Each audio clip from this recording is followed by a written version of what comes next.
Hello, hello, hello, and welcome back to another edition of Fan Talk, your favorite podcast by your favorite fan. That is, of course, me, Kyle Brenchley, in the house on this Wednesday. It's going to be a great day today. As you can see, the sign is going. We got a candle rolling. Rogue One is up in here. Fan Talk, you're here. Welcome. This is a podcast you can find anywhere you get your podcasts. This is a podcast where fellow fans, me and you, we just sit down and we talk about the world of sports from our perspective. Our perspective needs to be felt. It needs to be heard. So we're sharing little tidbits. Right now it's summertime. We're done with soccer. We're done with NBA. We're done with NHL. But in this episode, we're going to be talking football again for the first time in a few months. Believe it or not, there's an NFL game in 2 weeks. I'll tell you about that coming up, and some NBA news in the offseason, and some baseball all-star history, and I'm a running boy, so I'll tell you a little bit about what I've been up to this summer running-wise. But thank you guys so much for tuning in to Fan Talk. Again, this is a podcast you can find anywhere you get your podcast: Spotify, YouTube, iHeartRadio, Apple. I am there. Share with a friend if you like what you hear. All right, guys, I'm going to come out and say that this will be my last episode for about 2 weeks. I'm going on a cruise, and I just don't want to do an episode when I'm gone. So this will be the last episode for a couple weeks. I'll be back in August, and when I come back in August, we're going to full send it with college football. We're going to full send it with NFL, so it should be very exciting. We'll be kicking off a brand new season 5, I believe. I've been doing this for almost 3 years now. It will be 3 years come October. And so starting season 5 off with a bang in August, you don't want to miss that. Mark your calendars. And we'll be talking, again, college football, NFL. It should be great. But today, let's start with long distance runnings. And I've been running this 5K. This is like a 5K my hometown does every single summer. They have they call it festival days, where they just recognize the city's past and do their best to move forward with optimism in the future. So there's like all these activities. There's like a basketball tournament. There's pickleball tournaments. There's a parade. There's a bike race. There's this 5K race. There's a car show. All this great stuff. So I've been running this race for a long time just because it was my hometown, and I've always tried to win it. But unfortunately, I've never won it to date. But I've shifted my focus now as I've gotten older. It's not always about winning, but it's about what you can conquer, what you can do as an individual. So I ran this 5K in 17 minutes and 26 seconds. That's the second fastest time I've done this year. I actually ran one the week before in 17:22. Although I do think that the 5K route this week was more a true 5K. Sometimes you run a 5K and it's actually closer to 3 miles rather than 3.1. So I think I actually ran technically faster this week than last week, even though my time was better. My time probably would have been worse if it was a full 5K. But regardless, I came 4th overall. I just missed the podium. The guy that actually took 3rd took 4th last year. And so he got his revenge on me, I guess. But yeah, 17:26, 5:37 average pace. I was flying. I haven't felt this good since high school. I ran track and cross country in high school, and I was pretty much running low 17s in high school for 5K distances, although a lot of those races were 3 mile. So I'm probably pretty much on par from where I was in high school to where I am now. But I felt great. I'm only getting better, which is impressive. 25 years old, that I can still hang with the high schoolers and still get better. So that's what I've been doing with running. Let me know if you guys have been running any races, or if you're into running at all, or if you're into some other niche thing, let me know as well. All right, guys, let's talk what's been happening. Let me share with you real quick a little bit of NBA news here. Now, Bradley Beal, he's a player in the NBA, of course, really good player. He was playing with the Phoenix Suns for the last 2 seasons, and before that, he was a star out in Washington, the Washington Wizards. So he teamed up with Kevin Durant, Devin Booker in Phoenix, and we were thinking, okay, the next super team. And I've done episodes on super teams. I've done episodes on the way the NBA is moving and why super teams are no longer the way to go. this deal right here proves it. But anyways, they team up in Phoenix for this super team, and it absolute fail. They make the postseason, but they lose in the first round. They get swept by the Timberwolves last year. This season, they don't even make the postseason. Kevin Durant's like, get me out of here. I want to win another chip. So he goes to the Houston Rockets.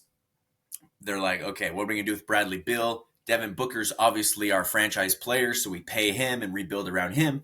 Bradley, you're 32 years old, which is old in NBA, getting up there in the NBA world. They're like, so what are you going to do? So the Suns buy him out. They buy out his contract, and they pretty much allow him to go join the Los Angeles Clippers. Now, this is very interesting because the Clippers have been loading up. They already have Kawhi Leonard. They have James Harden. They went and got John Collins from the Utah Jazz. They brought in Brook Lopez from the Milwaukee Bucks. They already have a couple other pieces around them. And now comes Bradley Beal. So kind of interesting to see if the Clippers can do anything with Bradley Beal. But the Suns super team, another super team that has failed. It's been a very interesting last couple of years in the NBA, especially around contracts and around what players think they're worth. And I don't know, it's just gone are the days where players play a decade with a team, you know? You look at Kevin Durant, he's a journeyman. He's moving around, going to different teams. Bradley Beal's turning into that guy, going to different teams. Unless your name is Stephen Curry, even LeBron James has gone to many different teams and might even go to another team, which is something that we'll follow in the next couple of weeks. But unless your name is Steph Curry, then you've probably played for multiple teams in your career, even if you're a superstar. So kind of interesting. We'll monitor the NBA further in the next couple of weeks, but I just thought I'd throw that out there and let you know that what I said earlier about super teams, their time's being done, it is true. It is very, very true. All right, let's shift our focus to baseball now. I know not a lot of you don't like baseball. And it's not even that you hate it or you're opposed to it. It's just hard to follow and watch. I know. 162 games is what they play, I believe. It's long summer. Like sometimes they're playing on like Tuesday afternoons. They're playing every single day. You know what I mean? So it's hard to really follow throughout the entire season. I do it because it gives me something to some sort of sport to follow during the summer. But a lot of you just kind of pay attention perhaps towards the end of the season, once we get to the postseason, once we get closer to the World Series. If you do have a favorite team, perhaps you follow them. But as a league as a whole, it's hard to follow for most of you. I get it. But they did have the MLB All-Star Game just last night. Today's Wednesday. Last night, Tuesday night. And Paul Skenes, pitcher for the Pittsburgh Pirates. And the Pirates, of course, are my favorite team. And Paul Skenes is a second-year player, one of the best pitchers in baseball. He was the starting pitcher again for the National League. So how it works is they have the National League and the American League. Kind of similar in basketball, football, hockey. They have two conferences, and the conferences send their best players, and the players face off against each other. So Paul Skenes, the Pittsburgh Pirates, they're in the National League. He represented the National League as the starting pitcher for the second year in a row. He was the starting pitcher last year in 2024. And Paul Skenes went out there, and obviously you don't want your players to get hurt. Kind of the way All-Star games have moved. There's a lot less on the line. They used to be playing for something. A lot of the times they'd be playing for whichever conference won. The team that represented that conference in the championship game later on would get home court, home field advantage. So that used to be the case. Not really anymore here in baseball. Not really anymore in other sports either. So it's kind of just, I don't know, for fun, to make money, to keep tradition going. But Paul Skenes goes out there, just pitches one inning because he doesn't want to get hurt, because he's really not playing for too much other than, he's made his second All-Star game and he's facing the best of the best. What can he do in this one inning pitch? One inning that he gets to pitch. First batter strikes him out. Second batter strikes him out. And the first two batters, I believe the first batter was Brian Buxton from the Minnesota Twins. No, excuse me, from the Detroit Tigers? And the second player was Riley Green from the Detroit Tigers. The first player was Javier Baez. Excuse me, I'm getting the Twins and the Tigers mixed up. First batter was Javier Baez, struck him out. Second player, Riley Green, struck him out. Third player, Aaron Judge, grounds out to short. 1-2-3 inning for Paul Skenes against the best of the best, showing that he is elite. Unfortunately, he is in a sticky situation right now. He's on a team that he wants to be on. He wants to be a part of the Pirates. He wants to be on that team. He wants the Pirates to be good. Everyone wants the Pirates to be good. But the front office is just not able to put together a good roster. They have great pitching, but they don't have the bats. They can't put together an offense. And Paul Skenes does not get the run support that he frankly expects. He goes 6-7 innings, allows 0 runs, but then his team puts up 0 runs. And then relief pitching lets 1-2-3 runs score, and the game's 3-0. So anyways, a little rant there, but congratulations to Paul Skenes, him and Livy Dunn, celebrity couple of the year. Travis and Taylor who? It's all about Paul and Livy. There's your baseball wrap-up. All right, let's talk NFL for just a moment. Again, as I mentioned, if you missed it earlier in the episode, I'm going to be taking a 2-week break, and then we'll be coming back in August, starting Season 5 of Fan Talk, and we'll be talking college football, we'll be talking NFL, but I do want to mention that we have an NFL game in 2 weeks from tomorrow. Can you believe it? It's crazy. It's just the way the cookie crumbles this year. They have this thing called the Hall of Fame game. It kicks off the preseason. It really doesn't matter that much. And they play out in Canton, Ohio at the Tom Benson Hall of Fame Stadium. It'll be the Chargers and the Lions this year.